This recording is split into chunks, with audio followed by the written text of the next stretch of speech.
ये वीडियो लड़कियों के लिए है, तो अगर लड़के देख रहे हैं तो स्किप कर सकते हैं। आज मैं बात करने वाली हूँ आपसे एक स्कैम के बारे में जिसका नाम है शादी के बाद। तो ये आपने अपने घरों में बहुत सुना होगा कि अगर तुम्हें कुछ करना है तो शादी के बाद करना, अगर नौकरी करनी है तो शादी के बाद करना, अगर घूमने जाना है तो शादी के बाद करना, अगर बाल कटवाने हैं तो शादी के बाद करना, अगर किसी पर्टिकुलर टाइप के कपड़े पहनने हैं, स्पेशली वेस्टर्न क्लोथ्स पहनने हैं तो शादी के बाद करना। पता है कि जब आपकी शादी नहीं हुई होती है तो आप अपने घर में होते हो, यानी अपने माता पिता के घर में होते हो, अपने पेरेंट्स के घर में होते हो।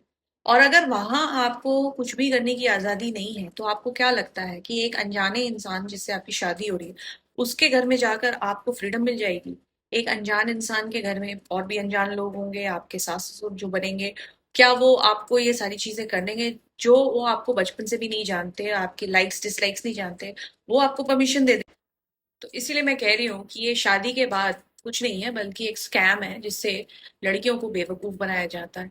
अगर आप अपने घर में आर्ग्यू करके या कन्विंस करके या झगड़ा करके आप चीजें नहीं कर पा रही हैं तो मान के चलिए कि आप दूसरों के घर में भी ये नहीं कर पाएंगी। क्योंकि आप खुद ही सोचिए कि जहां आप खुद नहीं हैं, जहां आपका कोई रूट्स नहीं है, वहां आपकी कौन बात सुनेगा?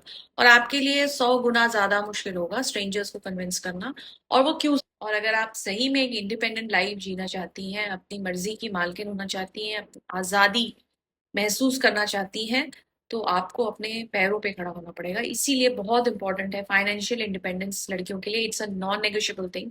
बिना फाइनेंशियल इंडिपेंडेंस के आपको फ्रीडम नहीं मिलेगी और तभी आप अपने डिसीजंस ले पाइएगा। और खुदा ना खास्ते अगर जिंदगी में कुछ आपके साथ गलत हो गया तो आप अगर फाइनेंशियली इंडिपेंडेंट हैं तो आप अपने आप को सपोर्ट कर पाइएगा।